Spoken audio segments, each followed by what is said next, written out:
કે જે ગતિ સતયુગની અંદર તપ કરવાથી મળતી હતી, દ્વાપર યુગની અંદરથી યજ્ઞાદિ વગેરે કર્મ કરવાથી મળતી હતી, એ ગતિ અત્યારે સુલભ છે.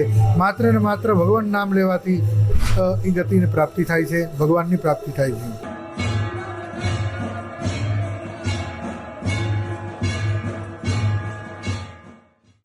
જામનગરનું ગિનિસ બુક ઓફ વર્લ્ડ રેકોર્ડની અંદર સ્થાન મળેલું છે.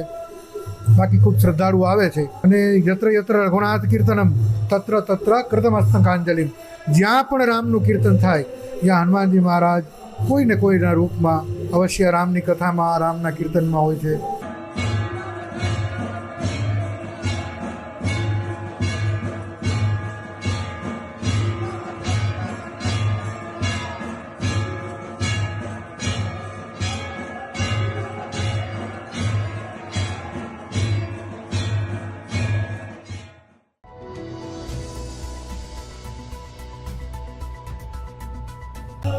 નમસ્કાર, જમાવટ મીડિયા સાથે હું છું ઉત્સવ અને અમે પહોંચી ચૂક્યા છીએ હાલ છોટી કાશી તરીકે ઓળખાતા એવા જામનગરમાં આવેલું છે બાલા હનુમાન મંદિર, જે હનુમાનજીની અતૂટ મહિમા છે, જ્યાં 61 વર્ષથી સતત અખંડ રામધૂન ચાલતી આવે છે અને આજે આ રામધૂન 62મા વર્ષમાં પ્રવેશી ચૂકી છે. ત્યારે આ રામધૂનને લઈ અને આ મંદિરને લઈને તમામ માહિતી આપશે મહારાજ. તેમની સાથે આપણે સીધી વાત કરશું. મહારાજ, આપણું સ્વાગત છે જમાવટ. શું નામ છે આપનું? મારું નામ જયપાલસિંહ રાઠોડ. મહારાજ, કેટલા વર્ષથી આ 61 વર્ષથી ચાલતી આવે છે આ રામધૂન, ત્યારે શું મહિમા છે આ રામધૂનનું? રામધૂનનો મહિમા તો એવો છે કે વિશેષ કરીને કળિયુગની અંદર રામ નામનું મહાત્મય બહુ દર્શાવવામાં આવ્યું છે. વેદની અંદર, પુરાણમાં, ઉપનિષદોમાં, ગીતાજીની અંદર વગેરે શાસ્ત્રોની અંદર પણ ભગવાનના મહિમાનું ખૂબ વર્ણન કરેલું છે અને કળીકાળની અંદર તો વિશેષ નામને સ્થાન આપેલું છે. કારણ કે જે ગતિ સતયુગની અંદર તપ કરવાથી મળતી હતી, દ્વાપર યુગની અંદરથી યજ્ઞાદિ વગેરે કર્મ કરવાથી મળતી હતી, એ ગતિ અત્યારે સુલભ છે. માત્ર ને માત્ર ભગવાન નામ લેવાથી એ ગતિની પ્રાપ્તિ થાય છે, ભગવાનની પ્રાપ્તિ થાય છે. જ્યારે હજારો વર્ષ ભગીરથજીએ તપ કર્યું, એમની 3 પેઢી તપ કરવામાં અવિરતપણે તપ કરી અને શ્રીચરણ ભગવાનના ચરણ પામી, ત્યારે ગંગાજીનું અવતરણ આ પૃથ્વી ઉપર થયું. જ્યારે અત્યારે તો રામ નામ રૂપી ગંગા પરમ પૂજ્ય સદગુરુદેવ શ્રી પ્રેમિક્ષુજી મહારાજ, કે જેઓ બિહારથી પધારેલા અને એમણે આ 1/8/1964ના દિવસે અખંડ રામધૂનનો પ્રારંભ કરેલો, જેને 61 વર્ષ પૂર્ણ થયા છે અને આજ રોજ 62મા વર્ષની અંદર પ્રવેશ કરેલ છે. અને પ્રેમિક્ષુજી મહારાજનો એક એવો ધ્યેય હતો કે રામ નામ લ્યો અને રામ નામ લેવડાવો. કારણ કે કળિયુગમાં કોઈ બીજો ઉપાય નથી.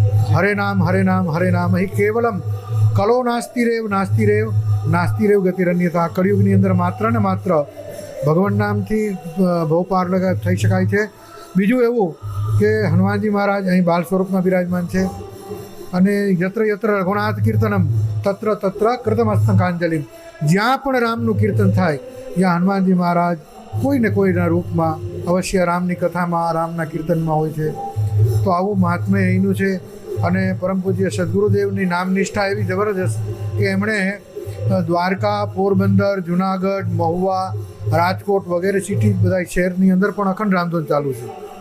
અહીંયા જે રીતે અખંડ ચાલે છે એ જ રીતે બધે ચાલુ છે. વિશેષ કરીને જામનગરનું ગિનિસ બુક ઓફ વર્લ્ડ રેકોર્ડની અંદર સ્થાન મળેલું છે. બાકી ખૂબ શ્રદ્ધાળુ આવે છે. શનિવાર ને મંગળવારના દિવસે ખૂબ ભીડ હોય.